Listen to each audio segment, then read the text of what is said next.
Olá, no Repórter Eco de hoje você vai conhecer uma tendência mundial chamada localismo, que procura melhorar a qualidade de vida nas cidades. Tem também a história de preservação do mico-leão preto, um primata que só existe no estado de São Paulo. E ainda as dicas para o consumidor que vai precisar trocar todas as lâmpadas incandescentes pelas fluorescentes, que são mais econômicas. Veja os detalhes. Uma das orientações é checar se o produto realmente é mais eficiente, como promete o fabricante.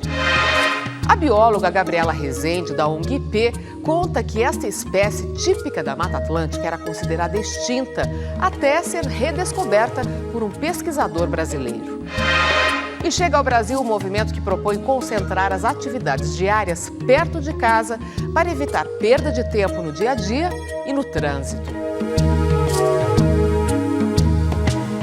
O Repórter Eco começa agora.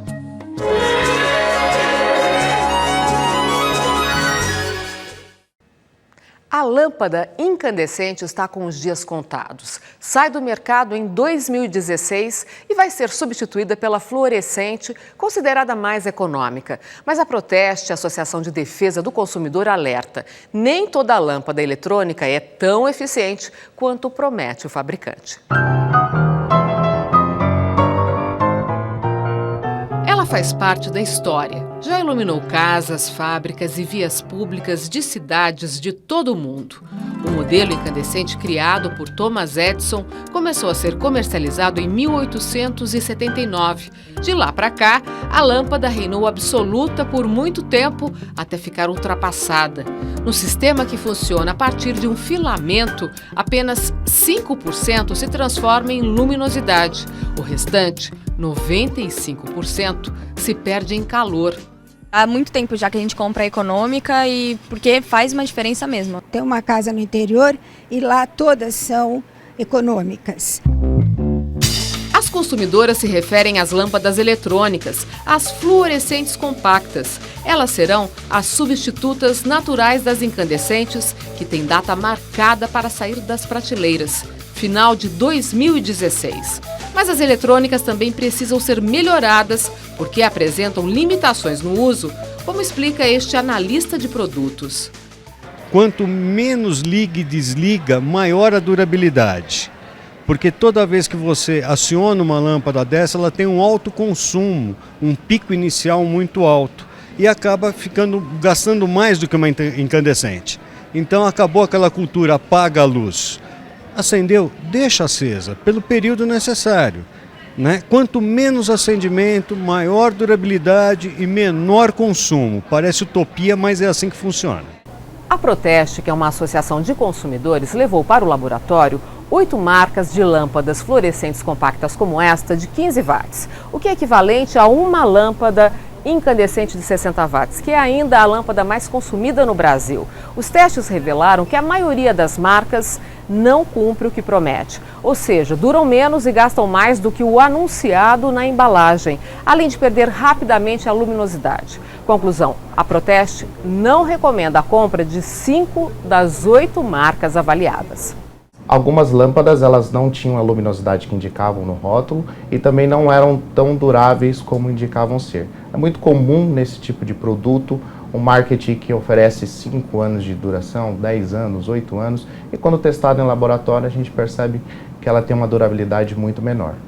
Ainda assim, segundo o advogado da Proteste, as lâmpadas fluorescentes são a melhor alternativa com o fim da incandescente. Realmente ela é mais econômica, ela consegue iluminar melhor o ambiente com menos energia, isso vai refletir na conta de luz do consumidor, vai pagar menos e também vai gerar um impacto ambiental menor nesse aspecto, porque você vai precisar de menos produção de energia. De ponto negativo, eu diria que também ela tem um impacto ambiental considerável porque leva na sua composição, ao contrário da lâmpada incandescente, metais pesados, como o mercúrio. Ela não pode ser descartada no lixo comum. E até nesse sentido é bom mencionar a Política Nacional de Resíduos Sólidos, que agora vai entrar em pleno vigor em 2014, que o próprio fornecedor tem que indicar ao consumidor os postos de descarte, de coleta desse material. David Passada insiste que é preciso melhorar a qualidade das lâmpadas fluorescentes fabricadas no Brasil e que o consumidor vai precisar se preparar, se informar para fazer a melhor escolha na hora da troca. O consumidor ele é vulnerável tecnicamente. Não tem como ele, leigo, chegando no mercado, no estabelecimento, e olhando uma lâmpada ou outra, simplesmente escolher aquela melhor. Ele precisa desse aporte, esse é o papel das associações de defesa do consumidor e é o papel público também, através do Inmetro, através da BNT, que institui as normas técnicas e também a fiscalização dessas empresas para que haja produtos com qualidade, mínimo de qualidade no Brasil, no mercado brasileiro, para que o consumidor faça uma escolha boa. Em busca de soluções mais limpas, econômicas e duradouras, a tecnologia vai em frente. E já se sabe, depois das incandescentes virão as fluorescentes, depois as lâmpadas de LED. Uma incandescente dura 1000 horas, uma eletrônica dura em torno de 8.000 horas. Nós estamos falando de um LED que dura em torno de 25.000 horas. Então tudo isso, existe essa evolução e a tendência é essa. Cada vez menor consumo, maior vida útil, menor emissão de calor e um consumo mais limpo.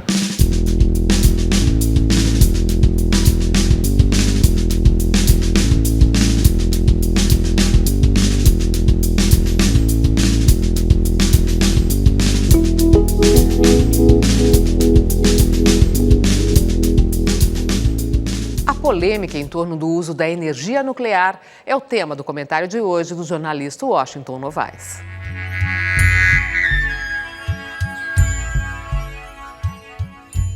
No terceiro aniversário do acidente na usina nuclear de Fukushima, o governo japonês anunciou que implantará 2 depósitos mais próximos da usina e um terceiro para incinerar resíduos radiativos. Mas são depósitos provisórios. Quase 1.700 pessoas morreram por causa do acidente. Dezenas de milhares continuam sem poder voltar às suas casas. Acontecem ainda vazamentos para o oceano de água contaminada. Crianças nas proximidades não podem se expor mais de 30 minutos por dia fora de casa ao risco de radiações. Lá, como no mundo todo, não há solução definitiva para resíduos nucleares de usinas ou de acidentes. Só nos Estados Unidos são mais de 400 depósitos provisórios. E o governo mandou fechar na Serra Nevada, depois de gastar ali mais de 12 bilhões de dólares, o que pretendia fosse um depósito definitivo. Até na França há discussões, embora o país dependa em 70% de energia nuclear.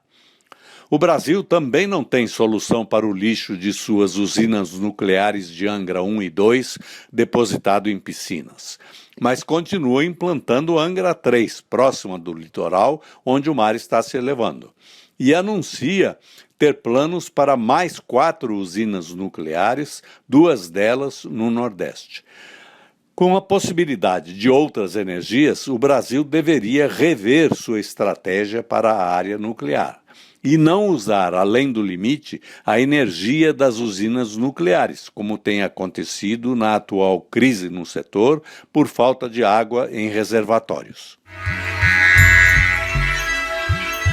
E a seguir, a luta para salvar o mico-leão preto da extinção. Parente do mico-leão dourado, mas menos famoso, o primata quase extinto foi redescoberto por um cientista e está em recuperação. Chega ao Brasil o localismo, um estilo de vida adotado por pessoas que tentam poupar o tempo gasto no trânsito das cidades. O Repórter Eco volta em instantes.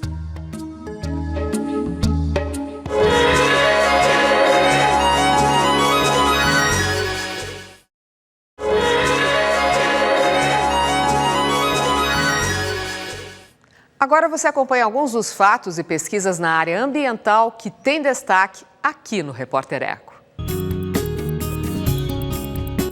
Cientistas de vários países simulam em computador a evolução do universo. A nova versão do modelo científico, divulgada na revista Nature, contempla o processo evolutivo até os dias de hoje. 13 bilhões e 800 milhões de anos após o Big Bang. A nova ferramenta de pesquisa tem, por exemplo, a reprodução bastante fiel da distribuição das galáxias. O sistema Cantareira, que abastece a região metropolitana de São Paulo, atinge o menor nível de toda a história. Os reservatórios chegaram a menos de 10% de sua capacidade total de armazenamento. O uso do chamado volume morto, formado pela água que está na parte mais profunda da represa, deve atrasar, segundo especialistas, a recuperação dos reservatórios quando as chuvas voltarem. Isto por causa do efeito esponja, que ocorre em solos muito ressecados.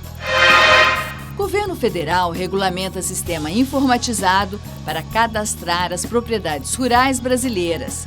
Imagens de satélite vão ajudar a monitorar as informações sobre áreas desmatadas e reservas legais. O CAR, Cadastro Ambiental Rural, é obrigatório e os proprietários vão ter um ano para se inscrever no site www.car.gov.br. A EPE, empresa de pesquisa energética ligada ao governo federal, quer estudar a viabilidade técnica e ambiental de novas usinas hidrelétricas em unidades de conservação na Amazônia, o que hoje é proibido por lei. A ministra de Meio Ambiente, Isabela Teixeira, reagiu. De passagem por São Paulo, falou sobre o assunto. Nós temos que entender que quando você faz unidade de conservação, determinadas unidades de conservação não são todas que você pode desafetar um limite, que você pode conciliar o uso. Outras você não pode fazê-lo. Tá? Porque os ativos ambientais daquela unidade de conservação são exatamente as quedas d'água que muitas vezes querem gerar energia. Eu vou descaracterizar? A lei impede, não é nem a minha opinião, eu tenho um impedimento legal. Tá? E acho que esse impedimento legal foi determinado por uma construção com a sociedade. O mico-leão preto é o único primata só encontrado no estado de São Paulo e em nenhum outro lugar do planeta. Quase extinto, foi redescoberto por um pesquisador brasileiro. Essa história, que se espera tenha um final feliz, é contada pela bióloga Gabriela Rezende, da ONG IP. Esta é uma história inspiradora de proteção à natureza. O mico-leão preto é uma das 4 espécies de micos que só existem na Mata Atlântica e apenas em alguns estados brasileiros. Este animal inquieto, caracterizado pela juba, ainda corre o risco de desaparecer, mas a situação já foi muito pior. O mico-leão preto saiu da categoria mais vulnerável de ameaça na lista elaborada por especialistas, graças às ações de preservação ambiental.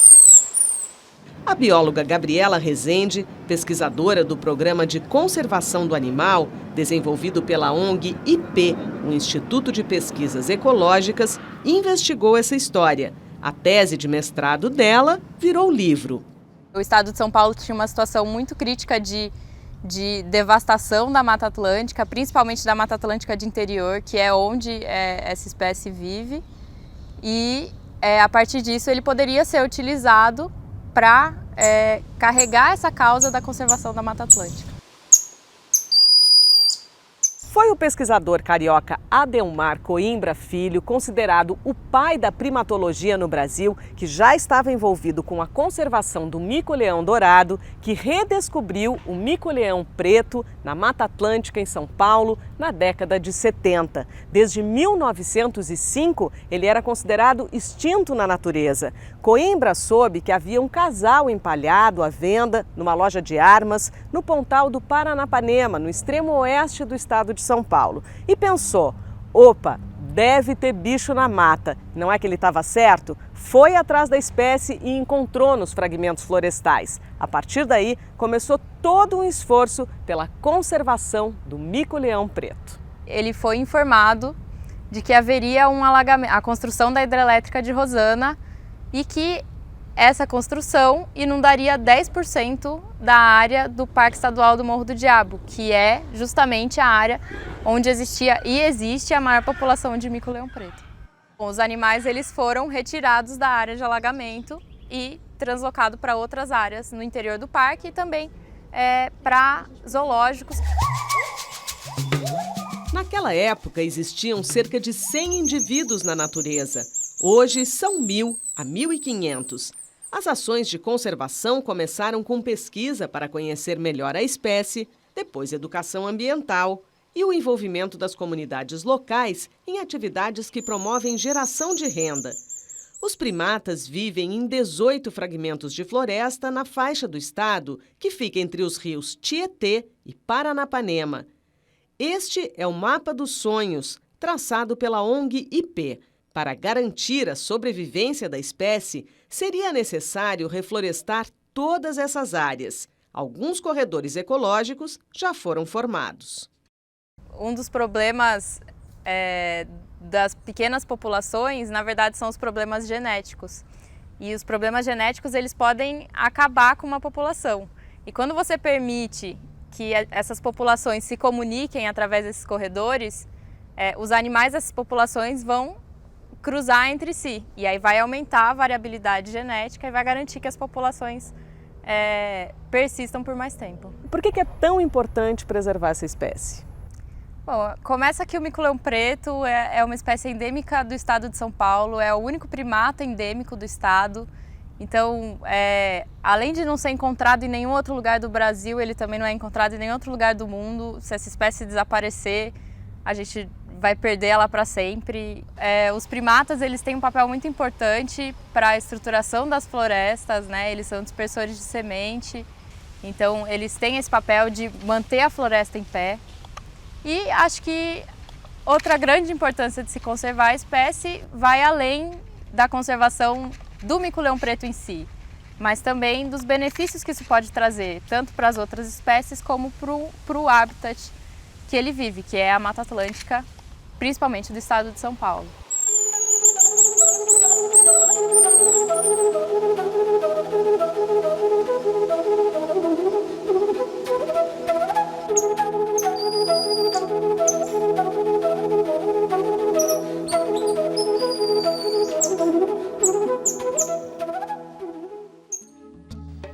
E daqui a pouco você conhece um estilo de vida que prioriza as atividades perto de casa.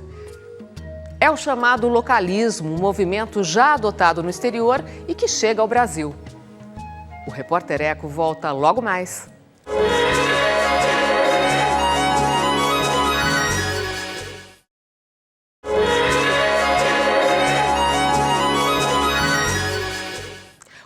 Corre para cumprir uma agenda e o caos no trânsito diminuem a chance de se ter uma vida saudável. Para combater isso, chega ao Brasil um movimento chamado localismo. A ideia é o cidadão concentrar as atividades diárias no bairro onde mora. A colombiana Maria Juliana Giraldo trabalha em casa a maior parte do tempo. Formada em marketing e negócios internacionais, deixou o emprego numa agência de publicidade para criar a própria empresa, depois que saiu de Miami para viver na capital paulista. Maria faz a ponte entre palestrantes que trazem novas ideias nas áreas de economia criativa, mobilidade urbana e empreendedorismo social, entre outras, e empresas que querem promover mudanças. Influenciada pelas reflexões que dissemina, realizou transformações no jeito de viver. E qual é a vantagem de trabalhar em casa? Que você tem muito mais tempo para fazer coisas, mil coisas, né, na tua vida. Quando se resolve muitas questões cotidianas no bairro onde se vive, a pé ou de bicicleta, é possível investir o tempo que seria gasto no trânsito em atividades que resultam em maior qualidade de vida. Tem muita gente fazendo isso, não só aqui em São Paulo, mas em Londres, na Inglaterra e São Francisco, nos Estados Unidos, por exemplo. E há quem chame essa tendência de localismo. Tem um supermercado a um quarteirão, tem uma padaria que é outro quarteirão, faz o yoga perto de casa também. Um dos fundadores da rede Nossa São Paulo, que reúne cerca de 700 organizações articuladas para fazer uma cidade melhor, ex-coordenador do programa Cidades Sustentáveis e professor de filosofia, Jorge Vinick, explica por que essa tendência é boa para os cidadãos e para as cidades. O localismo tem outros desdobramentos que não só a questão do trabalho próximo, mas é o seguinte, ele permite que as pessoas ampliem seu leque de visão, seus valores, seu olhar. Porque isso você começa a conviver com outras pessoas, né? Quando você está no local, aquele local te diz alguma coisa, você cria uma certa identidade. George ressalta que esse novo modo de viver vem sendo adotado por executivos que cansaram do mundo corporativo e por jovens que já sabem que não querem entrar na engrenagem capitalista. Esse é um processo que vai demorar, mas nós estamos percebendo que a concentração de riqueza na mão de poucos empobrece a maioria, coloca em risco a nossa própria sobrevivência, o planeta e tudo mais, em função dessa acumulação.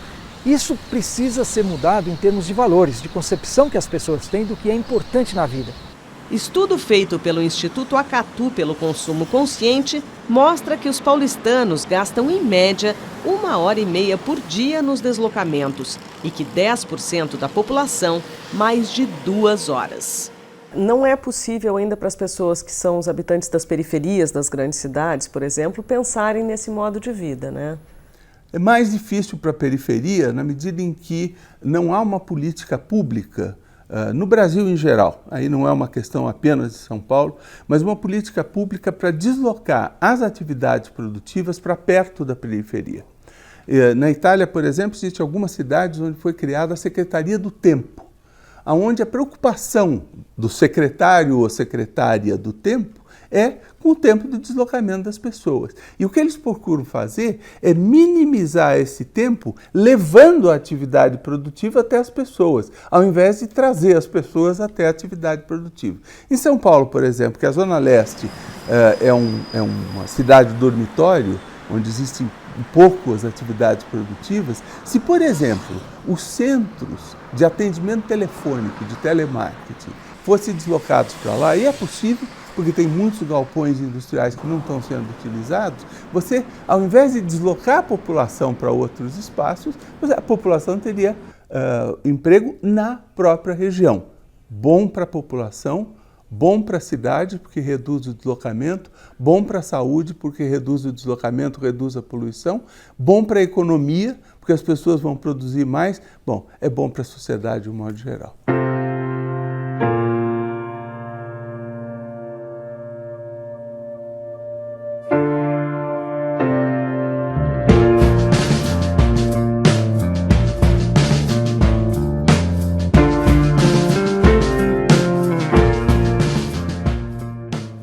E se você quiser rever as reportagens, entre no site do programa. Anote aí os nossos endereços na internet.